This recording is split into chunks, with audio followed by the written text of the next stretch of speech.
Good evening. How are you today? I feel like I have very thin lips for my face. There are thinner lips, but there also are not so thin lips. And I've had to learn to kind of work with what I have. And I thought I might share that for anyone else out there that's curious and doesn't enjoy overdrawing or overlining lips, because I absolutely don't. If you have small lips and you are interested in knowing how I contour mine, then just keep watching. For my first example, I used the MAC lip liner in Stone and the Too Faced Melted Liquid Lip in Holy Chic. And if you have small lips, the nude colors, any kind of nude shade, is going to make your lips look bigger and fuller than dark shades. On the corners of the upper and lower lip, I do tend to shade. If you've watched my foundation routine, I put shadow underneath that lip to make it look like it's curling over, to make it look like it's fuller than it is. I do the same thing when I line my lips. That little line that I put, the butt crack line, it's very subtle, but I've noticed that it does make a bit of a difference. The two little marks that I put on my cupid's bow, it's like a point of no return. Do not go over this line, you're gonna look like a clown. Because I do. When I apply liquid lips, I tend to do it in layers, usually about 2 to 3 layers. My first layer is to basically cover my grounds, what I want to be the most opaque. It's typically the more center part of my lips, top and bottom lips. By the time I get to the edges, after I've applied that base coat, it is more faded. So it allows for that deeper portion of the lip to stay deeper than the rest of the lip. Then I apply my second layer. In this one, I pull it over the lip liner, not overlining the lip, but making sure that the lip line has been blended into the liquid lip itself. While that layer is drying, I do take the lip liner and go back over the parts that I had already darkened, just to kind of blend it smoother again. And I just kind of take that as far as I need to take it and as dark as I would like it to be. Being very careful to not make too many mistakes here, because you are dealing with a darker liner, but you can go back and fix that anyway.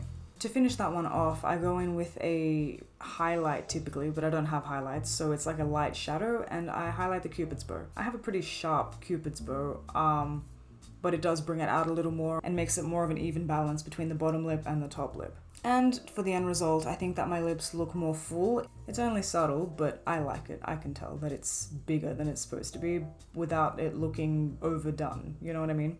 With this look, I go in with 3 lip liners, all from MAC, and 2 lipsticks from MAC also. The first color that I end up going with here is Current, and I use it to do the exact same thing that I did with the Stone liner in the other look. It just glides. Look how smoothly it glides when I've used lip balm. Oh my god. And it's so much easier just to fill in that gap. I go underneath as well, just like I did with the other one, and I accidentally overline it, but it's okay because we fix it later. And again, I'm using my finger just to blend it in to make it a little softer in the blend. And I'm doing the butt crack lip again. It works, man. It's a subtle addition. It's all in the details. With Brick, I go into the entire lip.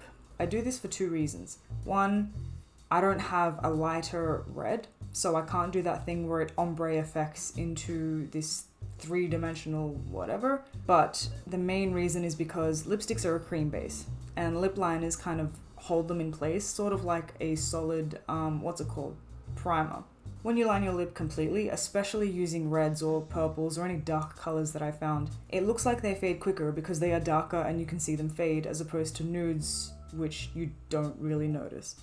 Putting a lip liner underneath a darker color is going to help it stay a little bit longer, even if it is a cream, which is what lipsticks are. I do line my top lip when it comes to red. I get very nervous using reds because any small tiny mistake, you notice it. I do have a very harsh cupid's bow. With red lips, purple lips, brown lips, it looks very aggressive on my face, so I do tend to make that a little softer. I'm doing that trick again with Current, where I will sort of underline shadow the bottom lip and deepening the corners of my lips with Current again. Lipstick application. Probably the most satisfying part of doing any kind of lip, that swipe of just color. Go ham with this one. I typically keep this one between where I've done the most red, so I'll leave the edges of it abandoned for the next color to come in and blend it nicely, or else it just feels like too much color. I focus this one in more of the center of my lip, trying to stay within the liner as well. Be careful, you're dealing with red.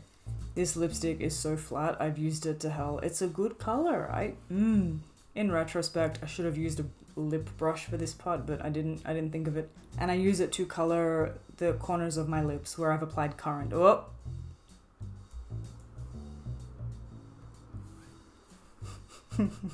If I do overline with deeper colors, it's to make the lips look as even as they can, because nobody has perfectly symmetrical lips. unless maybe you get fillers.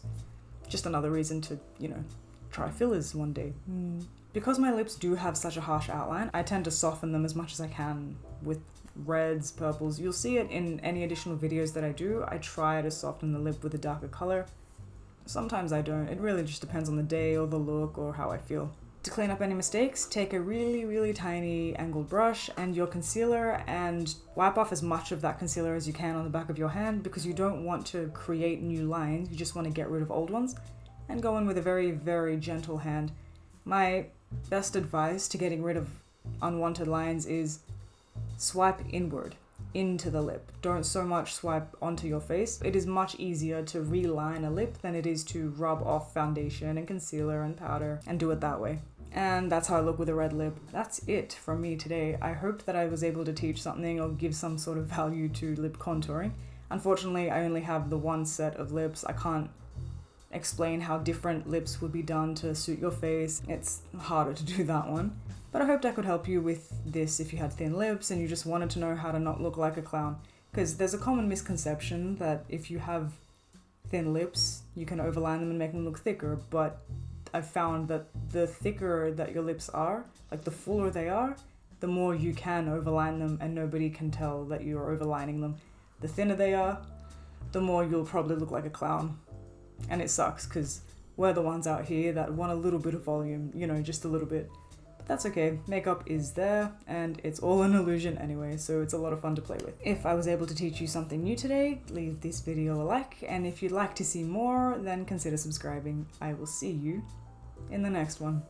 Bye.